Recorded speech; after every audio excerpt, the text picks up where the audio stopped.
Good morning, welcome to Catex TV. My name is Frank Fortunato. Today is Tuesday, November 25th, 2014. If you wish to follow us on Twitter, go to Catex TV.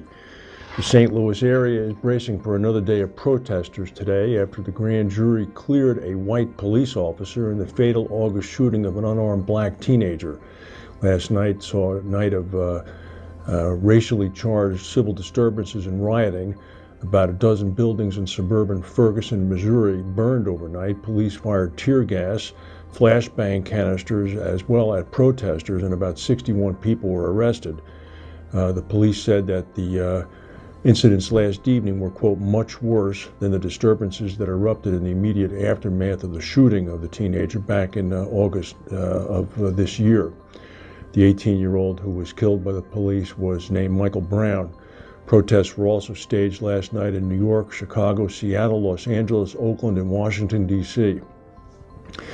A strong nor'easter, a storm, is expected to develop along the East Coast later today and into tomorrow, just as millions of travelers begin to head to their Thanksgiving destinations. It's going to bring heavy rain and high wind and also snow into the New York metropolitan area as well as to the north. The precipitation forecast was right now, it's scheduled to hit New York with about 4 inches of snow, the Philadelphia area with possibly as much as 5 to 6, and then we'll travel north along the I-95 corridor up to Boston. This is the heaviest travel day of the year for airplanes and flight schedules tomorrow. The Bermuda Gazette and Jonathan Kent had a long story today about the effects of the Renaissance Re platinum purchase. Renaissance Re yesterday announced that it's acquiring platinum for $1.9 billion in cash and stock. The deal is expected to close in the first half of next year. Ren Re's senior management team, led by CEO Kevin O'Donnell, will remain in place, and the current 11-member board of Ren Re is going to oversee the combined company. Mr. O'Donnell told the Royal Gazette that Bermuda remains, quote, the best place in the world to headquarter a company like ours. Platinum's global workforce of 123 people sees 37 of them in Bermuda. It's not known yet on what those people are going to be doing, if in fact they're going to be retained. They did announce that CEO of Platinum, Michael Price, would not be retained by the combined company. They also announced, however, that one holdover will remain, and that's going to be Elizabeth Mitchell. She's going to remain as the chief operating officer of the combined company. She's currently the CEO of Platinum's U.S. operations. One of the major benefits of the deal for Ren Re is going to be increasing its presence in the United States.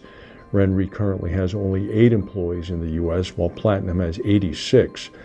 There's been some comment from the investment bank side saying that they view the purchase price as fairly low, as 1.1 times book value, and the breakup fee is, quote, not unreasonable. It's only $60 million.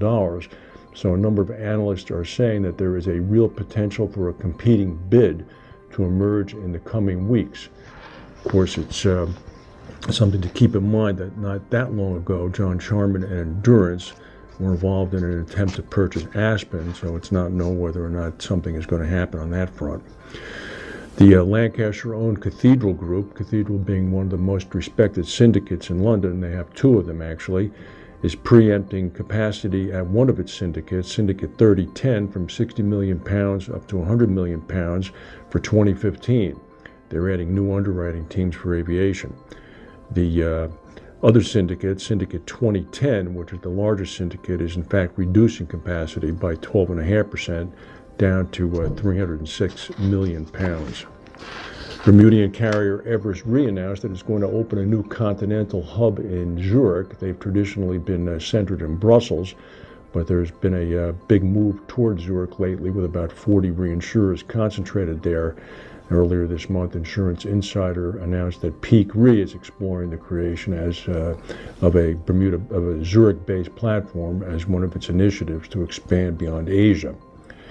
Earlier this morning, I should say, a 7-story building collapsed in a populous district of eastern Cairo, killing at least 17 people.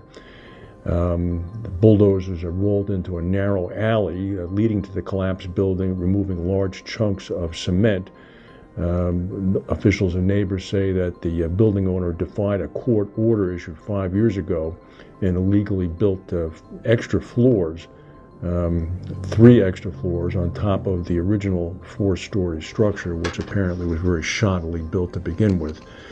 The U.S. Coast Guard rescued 7 members of a 100-foot coastal freighter called the Calypso that began to sink about 45 miles off of Haiti yesterday. They took control of the ship and brought pumps on board. The ship, in fact, did sink. The crew members were all saved. And how do you negotiate with these people? A day after a deadline for nuclear talks with Iran was extended by 7 months, the supreme leader of Iran, Ayatollah Ali Khamenei, said yesterday, or actually earlier this morning in a mosque in Tehran, that the West had failed to bring Iran to its knees. He said in the nuclear issue, America and colonial European countries got together and did their best to bring the Islamic Republic to its knees. They could not do so, and they will not be able to do so. Khamenei's opinion matters, as he has the final say in Iran on a possible deal. His remarks suggested that he would continue to support the negotiations, but that he was still pessimistic over the ultimate outcome of the talks. I would say that if I were the West dealing with him, reading that, I would be pessimistic too. That's the news for today. If we have any breaking news, we'll come back and tell you. Thank you for watching, and we'll see you tomorrow.